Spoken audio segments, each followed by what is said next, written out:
പിഴിച്ചിലും ഒക്കെ പഠിച്ചത് കൊണ്ട് ഇപ്പൊ ഉപകാരമായി അല്ലേ? എല്ലാരും കൂടെ കുഴിയിലിറക്കി നിർത്തിയിട്ട് പ്രൈവേറ്റിന് എന്ത് ഗുണം ഉണ്ടായേ? ക്രെഡിറ്റ് മുഴുവൻ പ്രസിഡന്റ് കൊണ്ടുപോയില്ലേ?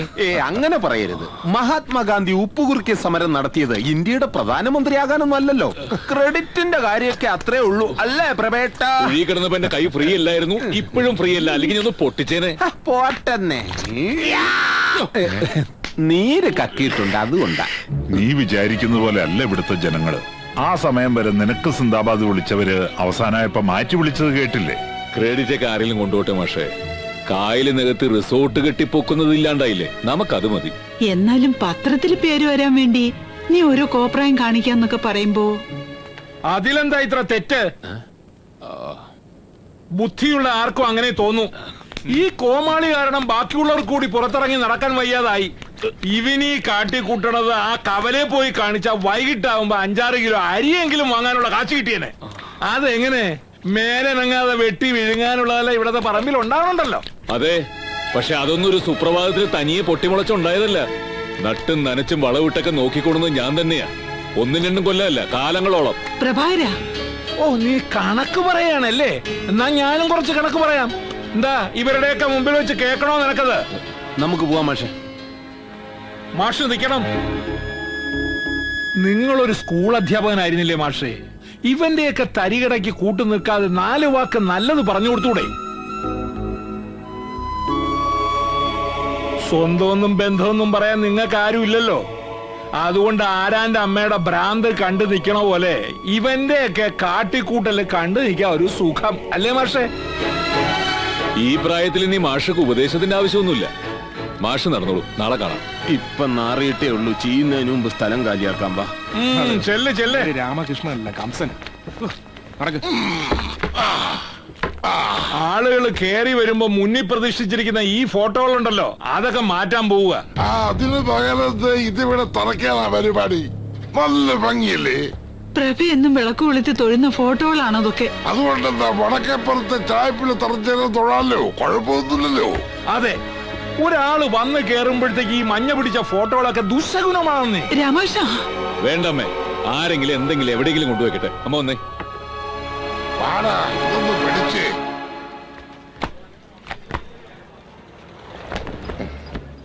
എന്നാ പിന്നെ ഉടനെ മാറുകയല്ലേ നല്ലത്?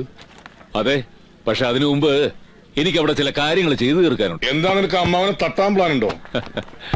എനിക്കൊരു കടമുണ്ടടാ രാധയോട്. അപ്പൊ നീ അവളോടും കടം വാങ്ങിയോ? ഒരിക്കലൊരു സർവോദയ സമ്മേളനം കഴിഞ്ഞ് അച്ഛൻ വീട്ടിലേക്ക് വന്ന് കയറുമ്പോ ഒക്കെ തവളുണ്ട്. ഏതാണ്ട് ഒരു 3 വയസ്സ് പ്രായം. ആരോ കളഞ്ഞിട്ട് പോയൊരു കുഞ്ഞ. അന്ന് മുതൽ അവളും ആ വീട്ടിലൊരു ഭാഗമാണ്. ഇവരിപ്പോ ഈ ഊറ്റംകൊള്ളുന്ന പാടത്തും പറമ്പത്തും ഒക്കെ അവളും ഒരുപാട് വേർപ്പൊഴുകിയിട്ടുണ്ട്. എനിക്കൊന്നും വേണ്ട, പക്ഷെ അവൾക്ക് അർഹതപ്പെട്ടത് കിട്ടണം.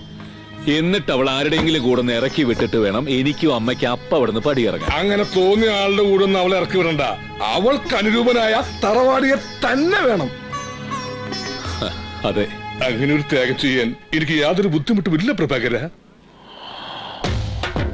ഇഷ്ടായില്ല? ആയില്ല? വേണ്ട വേണ്ട പ്രഭാകര.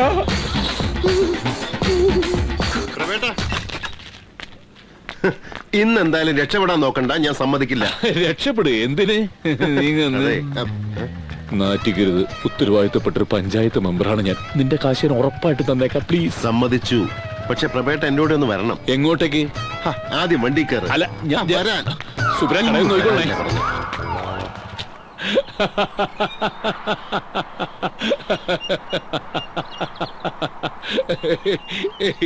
എന്താ പ്രഭേട്ട പറഞ്ഞതിലെന്തെങ്കിലും?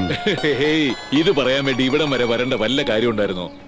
ഈ സ്ഥലവും ചുറ്റുപാടൊക്കെ കണ്ടപ്പോ ഞാൻ കരുതി നീ എനിക്കിട്ട് 2 തരാൻ വേണ്ടി കൊടുന്നതെന്ന്. എടാ പോത്തെ, രാധയെ കല്യാണം കഴിച്ചു തരുമോന്ന് ചോദിക്കാൻ വേണ്ടിയായിരുന്നെങ്കിൽ ഇത്ര വളഞ്ഞു പിടിക്കേണ്ട കാര്യം ഉണ്ടായിരുന്നോ? അത് ഞാൻ പ്രഭേട്ടനോട്. എന്തായാലും ഇങ്ങനൊരു കാര്യം പറഞ്ഞില്ലേ സന്തോഷം. ബാക്കി ഞാൻ നോക്കിക്കോളാം, നീ ചെല്ല്. ഞാൻ ബുക്ക് സ്റ്റാളിൽ വിടാം. വേണ്ട വേണ്ട, കോൾപ്പാടം കമ്മിറ്റിയുടെ ഒരു മീറ്റിംഗ് ഉണ്ട്. എനിക്ക് ഇവിടെ നിന്ന് നടക്കാനുള്ള ദൂരേ ഉള്ളൂ, നീ വിട്ടോ.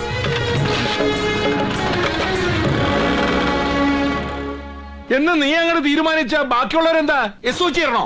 ഞാൻ പറഞ്ഞതിൽ എന്താ തെറ്റ്? കാലങ്ങളായിട്ട് ഈ കുടുംബത്തിന് വേണ്ടി കഷ്ടപ്പെടുന്ന ഒരു കുട്ടി. അവൾക്ക് അർഹതപ്പെട്ടത് കൊടുക്കണമെന്നല്ലേ ഞാൻ ഉദ്ദേശിച്ചുള്ളൂ. ന്യായം പറയച്ച ആർക്കും ഒരു അർഹതയില്ല. ഒക്കെ രാമകൃഷ്ണന്റെ മുതലാ. അതെ, നിന്റെ അച്ഛന്റെയും വെല്ലിച്ചന്റെയും കൊടനായക മൂലം തറവാട് ജപ്തി ചെയ്ത് പോകാൻ തുടങ്ങിയപ്പോ കടങ്ങൾ മുഴുവൻ തീർത്ത് സ്വന്തം പേര് രജിസ്റ്റർ ചെയ്ത് എന്റെ അനിയൻ രാമകൃഷ്ണൻ. ഓ, സമ്മതിച്ചു. ജീവിതകാലം മുഴുവൻ താമസിച്ചോളാൻ പറഞ്ഞ് ഈ വീടും പറമ്പും വല്യമ്മാവനെയും എന്റെ അമ്മയും ഏൽപ്പിക്കുമ്പോ ഇതിന്റെ പുറകിലുള്ള പാടവും പറമ്പൊക്കെ വെറും തരിശായിരുന്നു. 5-8 വയസ്സ് മുതൽ കൊത്തിയും കിളച്ചും അതൊക്കെ ഇങ്ങനെ ആക്കിയെടുത്തത് അവളും കൂടിയാ. ദേ ഇന്ന് രാവിലെ പാടത്തേക്ക് പോയി അവൾ ഇതുവരെ തിരിച്ചു കയറിയിട്ടില്ല. തേങ്ങ വിൽക്കാൻ നേരത്തെ എണ്ണം നോക്കി കാശ് വാങ്ങാൻ നല്ലാതെ ഒരെണ്ണം പെറുക്കിയെടുക്കാൻ പോലും നിന്നിട്ടുണ്ടോ വല്യമ്മാവൻ ഇതുവരെ? ഇല്ലല്ലോ. നീ അത്ര വലിയ കണക്കൊന്നും പറയണ്ട. നീയും നിന്റെ അമ്മയും ആ പെണ്ണും ഇത്രയും കാലം വാടക കൊടുക്കാതെ താമസിച്ചതിന്റെ കണക്കൊന്നും ഞാൻ സൂക്ഷിച്ചിട്ടില്ലല്ലോ. ഓഹോ, അപ്പൊ അങ്ങനെയാണ് കാര്യങ്ങള്. ശരി, ഇനി നിങ്ങൾ ആരും സഹായിച്ചില്ലെങ്കിലും രാധയുടെ വിവാഹം ഞാൻ നടത്തും. പിന്നെ കഴിഞ്ഞ 36 വർഷം ഞാനും എന്റെ അമ്മയും ഇവിടെ താമസിച്ചതിന്റെ വാടക കുടിശ്ശിക സഹിതം തന്നു തീർത്തിട്ട് പ്രഭാകരൻ ഈ വീടിന്റെ പടിയിറങ്ങും.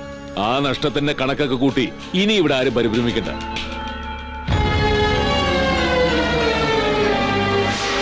അച്ഛൻ ഒരുപാട് ചീപ്പായി പോയി. ഇത്രയും തരം താഴേണ്ടിയിരുന്നില്ല. നീ എന്നെ ഗുണദോഷിക്കാനൊന്നും വരണ്ട. ഇല്ല, ഞാൻ മിണ്ടുന്നില്ല.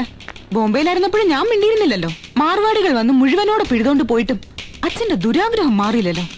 അതിലെനിക്ക് സഹതാപം തോന്നുന്നു. പോലെ കല്യാണം നടത്തുന്നൊക്കെ വാശി പിടിക്കാൻ എളുപ്പ, പക്ഷെ ചില്ലറ വേണ്ടേ? അതെ, പ്രബേട്ടന്റെ അവസ്ഥ സുരേഷിന് അറിയാമല്ലോ. പെണ്ണിനെ പിടിച്ചിറക്കി കൊടുക്കുക, അവൻ കൊണ്ടുപോട്ടെന്ന്. അത് അവളോട് ചെയ്യുന്ന തെറ്റാ. തറവാട് പറമ്പിനോട് ചേർന്ന് അച്ഛന്റെ പേരിൽ കിടപ്പുണ്ട് ഒരു 25 സെന്റ് സ്ഥലം. അത് വിറ്റ ഇപ്പത്തെ ഒരു അവസ്ഥയിൽ ഒരു 5-6 ലക്ഷം രൂപയെങ്കിലും കിട്ടില്ലേ മാഷേ? പക്ഷെ ആര് വാങ്ങും പ്രഭാര?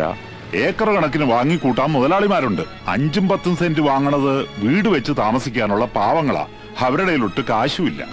സഹകരണ ബാങ്കിൽ പണയം വെച്ചാ ഏറിയ 1 ലക്ഷം രൂപ കിട്ടും. അത് മതിയോ നിനക്ക്? ഏത് സമയത്തും കാശെടുക്കാൻ പറ്റണ ഒരാളെ ഈ നാട്ടിലുള്ളൂ. ആരാ? പ്രസിഡന്റ് അവറാച്ചൻ. അബ്ദു തമാശ പറയാനുള്ള നേരമല്ലോ. അതൊരു കാര്യമായിട്ടാ എനിക്ക് തോന്നണത്. മാഷ് എന്തായി പറയുന്നത്? നിന്റെ വികാരം എനിക്ക് മനസ്സിലാവും. അവറാച്ചനോട് കടം മേടിക്കാനല്ലോ, സ്വന്തം സ്ഥലം തീർന്നു കൊടുത്തിട്ടല്ലേ. ശരിയാ, ഇതിൽ ഇത്ര നാണക്കേടൊന്നും വിചാരിക്കേണ്ട കാര്യമില്ല. എന്ന് വെച്ച് പ്രസിഡന്റും പ്രബേട്ടനുമായിട്ടുള്ള രാഷ്ട്രീയ ഭിന്നത അവസാനിക്കുന്നില്ല. അതിനിയും തുടർന്നൂടെ? എന്തേ? അല്ലാതെ വേറെ മാർഗമൊന്നുമില്ല പ്രഭാര. ഇല്ലെങ്കിൽ പിന്നൊരു ഒറ്റ വഴിയുള്ളൂ. അത്യാവശ്യമായി പോയില്ലേ, 10 ലക്ഷം രൂപ ഞാൻ തരാം. എന്നാ കൊടുക്ക്. ലോട്ടറി അടിക്കട്ടെ. എറിയരുത്, ഞാൻ മയ്യത്താവും.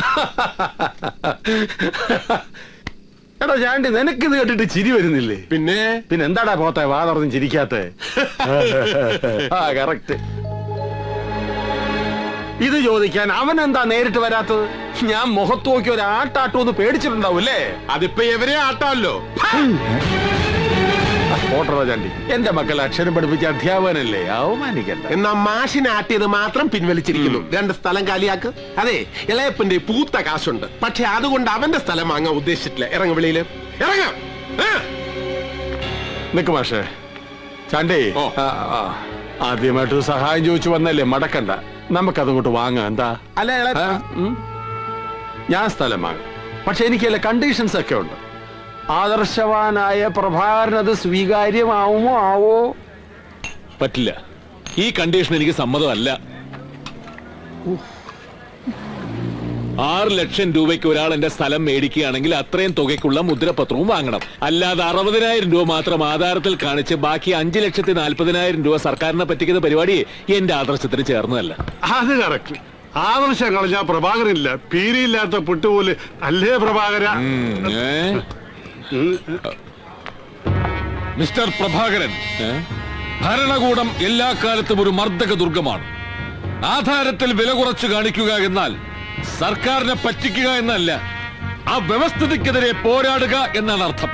അങ്ങനെ മനസ്സിലാക്കിക്കൂടെ പ്രഭാകര? ഒന്ന് അവിടെ ഇരിക്കണോ? എടാ, ഇതിപ്പോ നീ മാത്രമൊന്നുമല്ല, ഈ ഇന്ത്യ മഹാരാജ്യത്തെ എല്ലാവരും ചെയ്യണതാ. പിന്നെന്താ? ഞാൻ പറഞ്ഞില്ലല്ലോ, എന്നെ കൊണ്ട് സർക്കാരിനെ വഞ്ചിക്കാൻ സാധ്യമല്ല എന്നല്ലേ ഞാൻ പറഞ്ഞുള്ളൂ. എന്നാ ഒന്നും കൊടുക്കാതെ അവളെ അവന്റെ കൂടെ പറഞ്ഞുവിട്. അവൻ ആവശ്യപ്പെട്ടിട്ടല്ലോ ഇത്രയും സ്വർണവും പണവും അവക്ക് കൊടുക്കാന്ന് നീ പറഞ്ഞത്. അതെങ്ങനെയാ മാഷെ? ഒന്നുമില്ലാതെ ഞാൻ അവളെ പിന്നെ... അതെ, പറ്റില്ല. അതുകൊണ്ടാണല്ലോ തൽക്കാലം ഈ വഴി അനുസരിക്കാൻ ഞങ്ങൾ പറഞ്ഞത്. ഇത്രയും കാലം നിന്റെ കുടുംബത്തിൽ കഴിഞ്ഞ ഒരു പെൺകുട്ടി, നീ സഹോദരിയെ പോലെ കരുതി നൽകുന്ന സഹായം, അതിന്റെ മുമ്പിൽ ഈ തെറ്റൊരു തെറ്റല്ല പ്രഭാര. അവറാന് പകരം വേറെ ആര് വന്നാലും കച്ചവടം നടക്കുന്നത് ഇത് തന്നെ വേണം. ഈ കാര്യത്തിൽ ഇനി ആലോചിക്കാനൊന്നുമില്ല, നമ്മളതങ്ങ് ഉറപ്പിക്കാൻ പോവാ.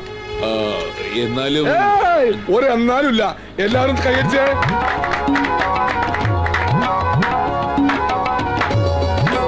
ഗതികേട് കൊണ്ടാണെങ്കിലും താങ്കൾ ഒരു വിപ്ലവ പ്രവർത്തനത്തിൽ പങ്കാളിയായി. അഭിവാദ്യങ്ങൾ.